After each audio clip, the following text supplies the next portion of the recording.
Support WrestleTalk! Give us a subscribe. Thank you for being an awesome pledgehammer on Patreon, the craftsman Blake Carpenter.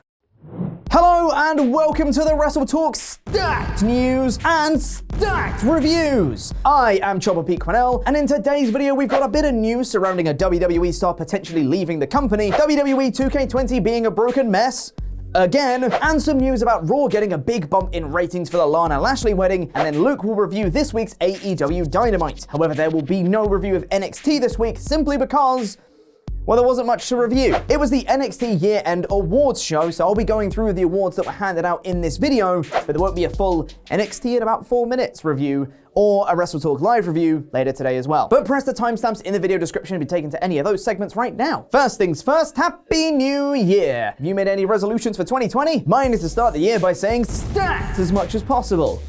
Well, I did that, so I guess I'm done now. Alright, see ya.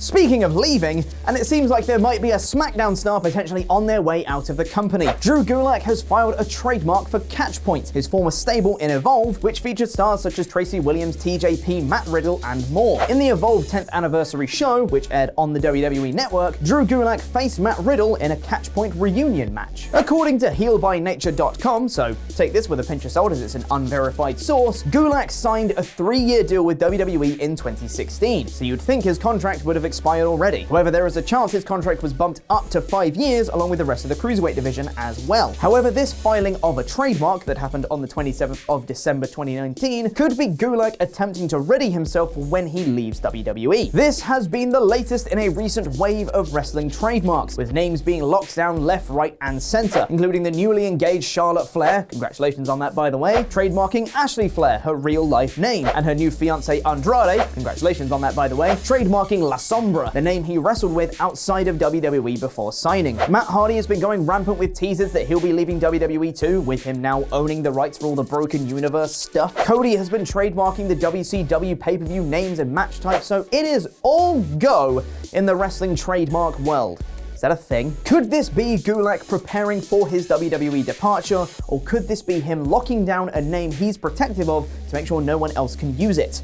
We'll have to wait and see. But something that couldn't wait is WWE 2K20. I genuinely can't believe it's been nearly 3 months since the game launched and there's still stories about it breaking and not working properly. This one, however, is quite spectacular. WWE 2K20 breaking and glitching out is nothing new. I mean, hell, hashtag fix WWE 2K20 was a trending hashtag on the day of release of the game. However, this one really takes the cake, because when the clock struck midnight to turn the clocks to January 1st, 2020, on everyone's PS4s and Xbox Ones and PCs, the game stopped working.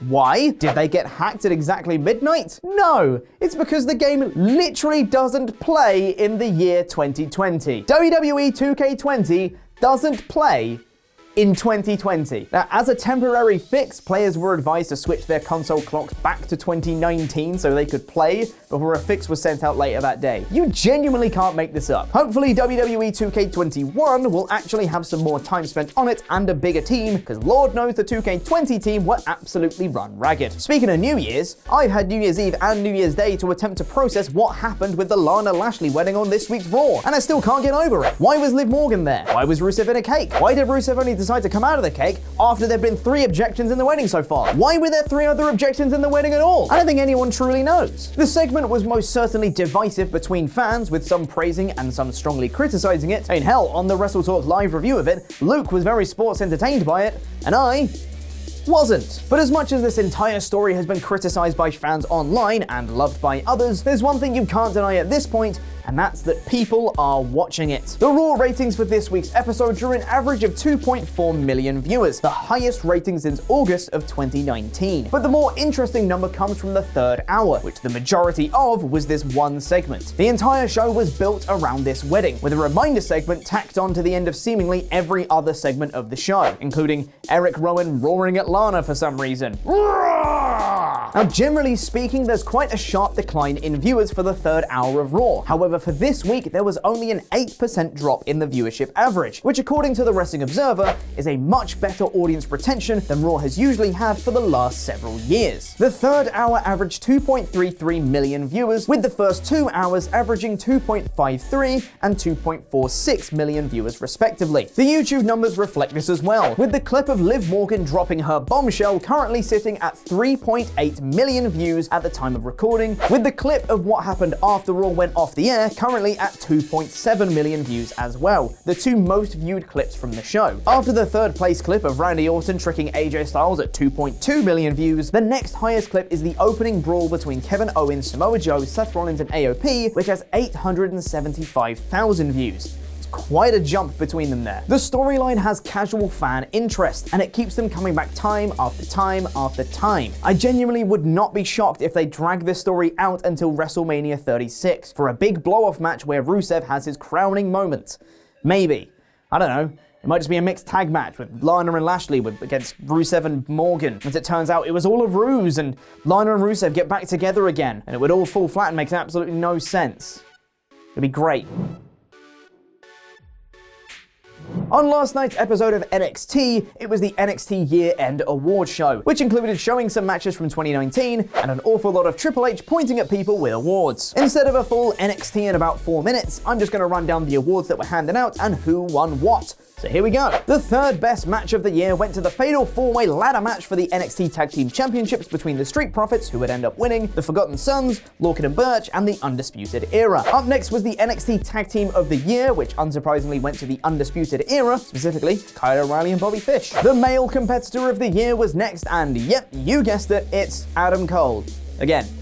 Shocking, really. The Female Competitor of the Year went to Shayna Baszler, who spent all but 13 days of 2019 as NXT Women's Champion and beat both Becky Lynch and Bayley at Survivor Series to cap off NXT's victory over the main roster. The Rivalry of the Year went to Johnny Gargano versus Adam Cole in another just shocking result. One has to wonder though, if Tommaso Ciampa didn't have to pull out of NXT TakeOver New York, would he and Gargano have won that award yet again? The second best match of the year was next, and picking up the silver medal was the Women's War Games match from NXT TakeOver War Games, where Rhea Ripley and Candice LeRae overcame the odds to put away Team Baszler when Dakota Kai turned heel on Tegan Nox. Speaking of Dakota Kai, and she picked up the award for NXT Future Star of 2019, which makes no sense because 2019 is over, so how could you be a future star of 2019 when she could be a future star of 2020? Anyway, the lineup for the Dusty Tag Team Classic in 2020 was revealed next, and the 8 teams involved are Matt Riddle and Pete Dunne, the Undisputed Era, the Forgotten Sons, Kushida and a partner that's TBA, Gallus, Flash Morgan Webster and Mark Andrews, Imperium, and grizzled young veterans. Can't wait for Worlds Collide, the one time of the year where NXT and NXT UK go head-to-head in direct competition. The NXT Breakout Star of the Year was next, and it went to Keith Lee. Whoop whoop. The best match of the year was next, and it unsurprisingly went to Adam Cole versus Johnny Gargano from NXT TakeOver New York, which, funnily enough, is what the WrestleTalk office voted for our match of the year as well. Finally, to end the show was the overall competitor of the year, which, surprise surprise, went to Adam Cole. Undisputed Era just got an awful lot more gold. And now over to Luke for the AEW Dynamite review. Hot tag! The Elite stand tall. Adam Page has been drinking and support Wrestling Talk. Support Wrestling Talk. I am Luke Owen. Stick the kettle on because this is the 1st of January 2020 edition of AEW Dynamite. In about 4 minutes, ring that bell. The opening video package set up the story for the episode, which is Can the Elite Stand Tall in 2020? And that kicked off with Cody taking on Darby Allin in a rematch from Fyter Fest, one of my personal favorite matches of 2019. This was a great way to kick off Dynamite and introduce the newest part of Cody's gimmick, having Arn Anderson by his side as his coach. During the match, Arn would give Cody advice, and he played into the finish where he shouted at Cody to get his knees up as Darby Allin was attempting the coffin drop, leading to Cody picking up the win. This was a brilliant match, well worth a cup of tea. Jen Decker interviewed SCU backstage, which led to Christopher Daniels challenging Sammy Guevara to a match next week to prove that he still has it. Now, we were supposed to get Chris Statlander versus Riho for the AEW Women's Championship next, but Statlander Statlander was double booked on another show, so that was pushed to next week. Now, there's two ways to look at this. One way is to say, yay, AEW didn't screw over the indies that booked Statlander first. And the other way is to ask, why didn't someone double check this or say something when they advertised Statlander for this episode? Instead, we got a fatal four-way for the title with Nyla Rose, Britt Baker, and Hikaru Shida. This was a lot of fast and frantic fun action and saw Riho pin Baker with a roll-up. The crowd was so into Shida winning though that sadly they didn't pop for Riho picking up the win. Honestly, having a month off television has not helped Riho connect with the crowd, and it feels like there's more over people ahead of her now. Nyla Rose put her through a table after the match, and later Britt Baker shouted at the champ for never being there. Joey Janela tried to cut a promo but was low-blowed by Penelope Ford. That is a beautiful name, Penelope. Evil Uno of Dark Order teased a new member, and Trent Beretta took on Jan Moxley in a really good match, which saw Mock pick up the win with 2 paradigm shifts. Sammy came out to introduce a Chris Jericho video package where Le Champion offered Mox the chance to be co-leaders of the Inner Circle. Moxley said he will reveal his answer next week. Sammy stayed out during the commercial break for his match with Dustin Rhodes, which was really solid pro wrestling. Jake Hager came out to cause a distraction, which worked when he low-blowed him so Sammy could pin the Natural. Decent stuff this was. MJF came out for a promo about facing Cody, saying that he will have a match with him at Revolution if Rhodes can beat Statler and Wardlow in a cage match and take 10 glorious leather whips from MJF on live television. Kinky. MJF was brilliant here, winding the crowd up and maintained his heel heat throughout the promo. After introducing Adam Page on commentary doing his best Full House intro pose,